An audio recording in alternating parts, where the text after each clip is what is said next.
नमस्कार साथियों, स्वागत है आप सभी का आपकी अपनी पाठशाला पर। मैं हूं अंकित अवस्थी। आप हैं मेरे साथ में भारत के द्वारा हाल ही में ओमान के साथ किए गए CEPA comprehensive economic partnership agreement पर चर्चा करने के लिए। कितनी खास है भारत के लिए यह जानकारी, विशेष रूप से तब जब सीपा करने के लिए जो देश आपको मिला वो बिल्कुल पाकिस्तान के सामने बिल्कुल वैसे ही बैठा है जैसे भारत के सामने मालदीव्स।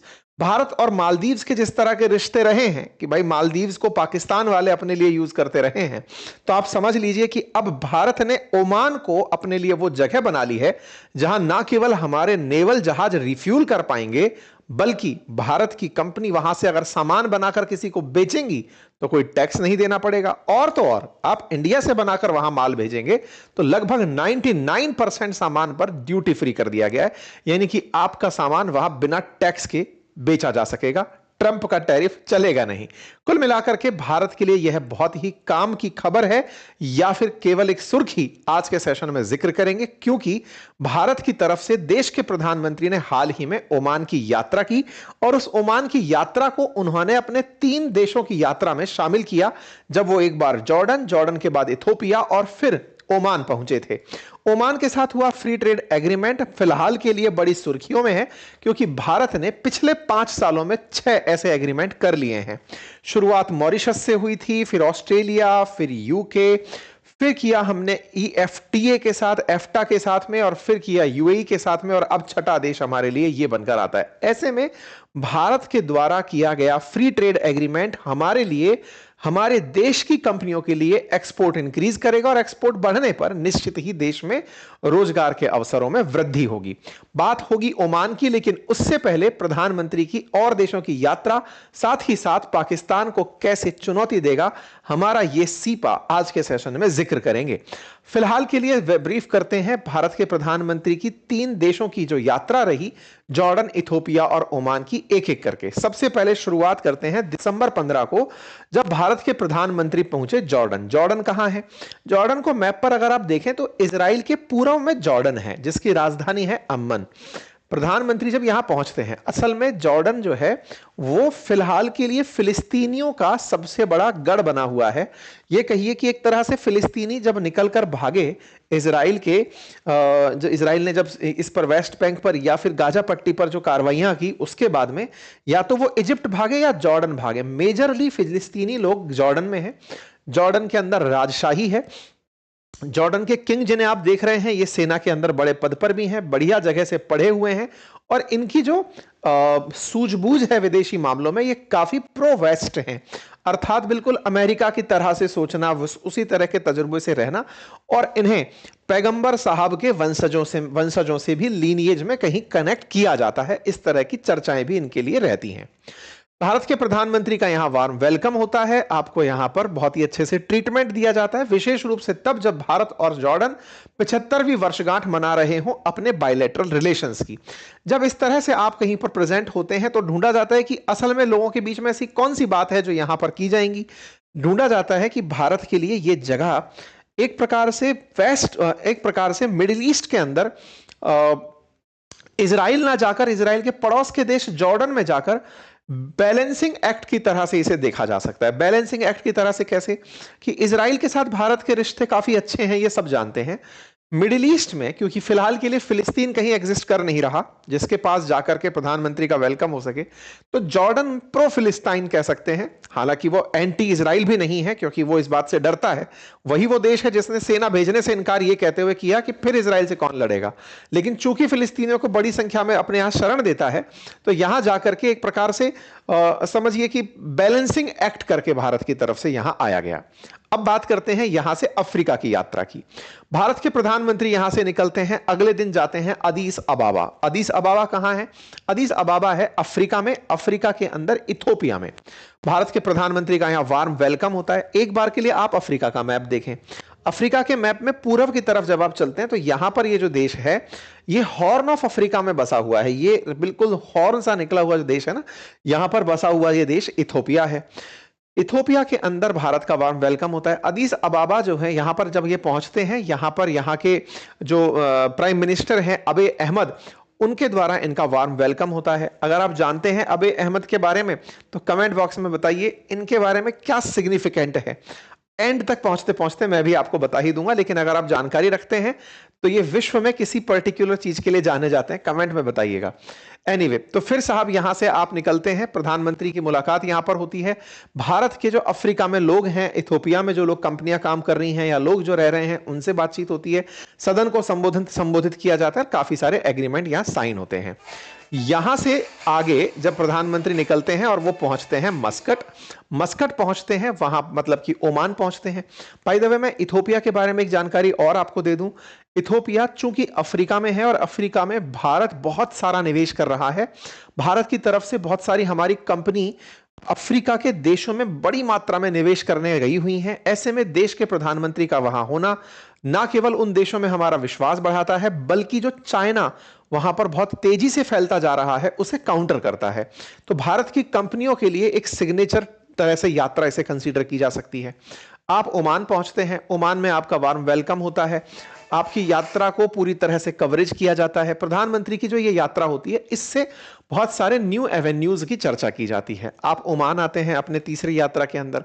यात्रा की तारीख 17 दिसंबर को आप ओमान पहुंचते हैं। ओमान बिल्कुल भारत के ही सामने बैठा हुआ है। यह समझिए कि यह रहा अरब सागर। अरब सागर को समझने के लिए थोड़ा सा ऐसे समझिए कि अगर हमें यूएई जाना है, यानी कि हमें दुबई जाना है या फिर हमें सऊदी जाना है, तो जिस पानी से होकर गुजरना पड़ता है वो पानी अरब सागर से है। अरब सागर से होते हुए आप स्ट्रेट ऑफ हॉर्मुज को क्रॉस करते हुए यहां जाते हैं। स्ट्रेट ऑफ हॉर्मुज हाल ही के दिनों में काफी सुर्खियों में रहा था, जब ईरान और इजराइल के बीच बवाल चल रहा था। तो ईरान इस हॉर्मुज से होकर के गुजरने वालों पर हमला करने की प्लानिंग करता था। उन दिनों ओमान बिल्कुल उसके मुहाने पर बैठा हुआ देश था। ओमान से भारत के बहुत अच्छे रिश्ते हैं। ओमान में बड़ी संख्या में भारतीय काम करते हैं और यहां से बड़ी मात्रा में पैसा कमाकर भारत भी भेजते हैं। ओमान को अगर और गहराई से मैप पर देखें तो ओमान के जस्ट सामने आपको पाकिस्तान दिखाई पड़ता है, इधर ईरान दिखाई पड़ता है। ईरान का बिल्कुल चाबहार पोर्ट यहीं पर है और ग्वादार पोर्ट बिल्कुल किनारे लगा हुआ है पाकिस्तान का। ओमान में हमने यहां पर एक दख्म नामक पोर्ट है जिस पर भारत की नेवी के लिए एक्सेस लिया हुआ है, कि मतलब हमारी नेवी कल को अगर यहां पर आए तो और बाबे मंडल के अंदर कोई इशू हो तो हम यहां पर स्टे कर सकते हैं। नेवी यहां से रिफ्यूलिंग भी कर सकती है। एक तरह से समझिए कि भारत का अनकहा नेवल बेस ओमान के अंदर स्थित है। इतना ही नहीं, ओमान में हमारे पास एक SEZ भी है, स्पेशल इकोनॉमिक जोन भी है, जहां पर कुछ भी अगर हमारी कंपनियां पैदा करें तो उन्हें ओमान को टैक्स नहीं देना होगा। वो यहां से बनाकर माल को दूसरे देश में बेचने जा सकते हैं। जैसे भारत को बहुत सारा माल एक्सपोर्ट करना होता है गल्फ कंट्रीज के अंदर, तो ऐसे में यहीं पर हमारी कंपनियां सामान बनाकर दूसरे देश में जाएं तो बिना टैक्स दिए भी यहीं से सामान दिया जा सकता है। अब ओमान ने हमें इस SEZ के अलावा कुछ और एक्सेस दे दी है, और वो ये कि इंडिया से बना हुआ सामान अगर ओमान में बिकने आता है तो लगभग 99% अब सामान पर कोई टैक्स ही नहीं लगेगा। जितने में यहां बिक रहा है उतने में यहां पर बिक सकेगा सामान। इतना तेजी से हम एक्सपोर्ट बढ़ा सकेंगे। इंडिया ओमान ऑलरेडी $10 बिलियन का ट्रेड करते हैं, जिसमें से $4 बिलियन के आसपास हम बेचते हैं, 6 बिलियन डॉलर के आसपास हम खरीदते हैं, जिसमें से ऑयल पेट्रोलियम पदार्थों की मात्रा है। ऐसे में इनके यहां पर हमें एक्सेस मिलना आने वाले समय में इंडिया के एक्सपोर्ट को बढ़ावा देगा। गल्फ ऑफ ओमान के चलते ही स्ट्रेट ऑफ हॉर्मुज को काफी ज्यादा मायने रखा जाता है। यह रहा पोर्ट ऑफ दख्म। उम्मीद है कि अब आप इससे समझ पाएंगे कि पाकिस्तान कैसे यहां से काउंटर करता है। हमारा यहां पर बहुत बड़ा रोल है हमारी नेवी को लेकर के, और यहां पर गल्फ कंट्रीज में, विशेष रूप से पर्शियन गल्फ कंट्रीज के साथ में हमारा कनेक्ट ओमान में बेहतर होना हमारी इधर स्थिति को मजबूत करता है। चाबहार के बिल्कुल सामने ओमान पर हमारा जितना ज्यादा, मतलब एक तरह से कहिए कि मित्रता पूर्वक सहयोग रहेगा, उतना पाकिस्तान के लिए मुसीबत रहेगी। कैसे? अभी क्या है, पाकिस्तान ना कराची के बिल्कुल दक्षिण में एक पोर्ट है, उस पोर्ट का नाम है पोर्ट कासिम। उसको चाइना की मदद से बनाने की प्लानिंग में लगा है। कराची पाकिस्तान का मुंबई समझिए। वहां पर बिल्कुल नजदीक पोर्ट मोहम्मद कासिम नाम से, पोर्ट मोहम्मद बिन कासिम नाम से एक पोर्ट है, जिसको चाइना लगभग 2 बिलियन यूरो खर्च करके बनाना चाहता है।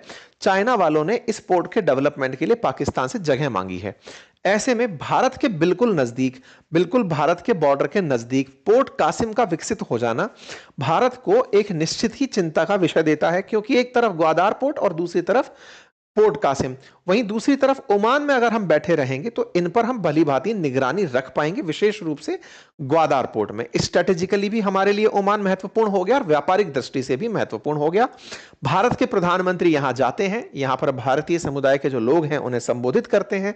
भारत के प्रधानमंत्री की यहां पर ओमान के साथ में जो चर्चा होती है उसमें कॉम्प्रिहेंसिव इकोनॉमिक पार्टनरशिप की चर्चा सबसे बड़ी होती है, यानी कि एक फ्री ट्रेड एग्रीमेंट की। ओमान ने आज से लगभग 20 साल पहले अमेरिका के साथ में यह एग्रीमेंट किया था। 20 साल से इन्होंने कोई भी एग्रीमेंट नहीं किया किसी भी देश से, इसीलिए यह भारत के लिए बहुत सिग्निफिकेंट है। भारत के प्रधानमंत्री को यहां का सेकंड शायद सर्वोच्च नागरिक पुरस्कार भी दिया जाता है और यहां से पुरस्कार लेकर के प्रधानमंत्री की यात्रा पूर्ण होती है। ऐसे में भारत अपना टेक्सटाइल, फुटवियर और ऑटोमोबाइल, जेम्स और ज्वेलरी जो है वो यहां पर सीधा मतलब एक्सपोर्ट कर सकेगा। इस तरह से ये सीएपीए हमारे लिए मायने रखता है। भारत का ओमान के साथ व्यापार हर साल बढ़ रहा है। बीच में कोरोना काल के अंदर थोड़ा सा डिप हुआ था, लेकिन हां 2024-25 में हमने $6.5 बिलियन का व्यापार इनके साथ किया है। कुल मिलाकर के कॉम्प्रिहेंसिव इकोनॉमिक पार्टनरशिप एग्रीमेंट करके भारत ने अपने एक्सपोर्ट के द्वार खोले हैं। इससे ओमान का हमारा रिलेशन बहुत मजबूत होगा और ऐसे में जब भारत का सामान वहां ड्यूटी फ्री तरीके से बिकेगा तो एक्सपोर्ट निश्चित ही प्रभावशाली होंगे। 99.38% माल हमारा वहां पर ड्यूटी फ्री होगा। अब सवाल बनेगा तो उनको बदले में कुछ दिया गया होगा? बिल्कुल दिया गया है। उनके लिए परसेंटेज थोड़ी कम रखी गई है। उनकी तरफ से जो सामान हमारी तरफ बिकने आएंगे उनमें जो एग्रीकल्चरल गुड्स हैं और ऑयल है उनके ऊपर टैक्स को हटाकर बाकी गुड्स के ऊपर सामान पर टैक्स फ्री उनको भी किया गया है। मतलब जो और टैक्सेस लग सकते हैं हमारी सेविंग के लिए वो हमने यहां पर किए हैं। बाकी हमें ज्यादा वहां पर मार्केट एक्सेस मिला है क्योंकि हम ज्यादा इंपोर्ट कर रहे हैं ओमान से, इसलिए हमें टैक्स में बराबरी करने की आवश्यकता नहीं थी। कुल मिलाकर के भारत को एक काफी बड़ा बूस्ट एक्सपोर्ट में मिला क्योंकि हम लोगों ने इस प्रकार से already EFTA, UK, Australia, UAE, Mauritius के साथ में फ्री ट्रेड एग्रीमेंट किए हुए हैं। तो ये छठा देश बना जिसके साथ अब हम फ्री ट्रेड एग्रीमेंट करने जा रहे हैं। ठीक है, तो कुल मिलाकर के भारत के लिए अपॉर्चुनिटी है, लेकिन चूंकि ओमान एक छोटा देश है तो वहां का फ्री ट्रेड एग्रीमेंट हमारे लिए ज्यादा बूस्ट नहीं कर पाएगा। बूस्ट नहीं कर पाएगा मतलब एक छोटी आबादी के लिए हम कितना ही सामान बेच लेंगे।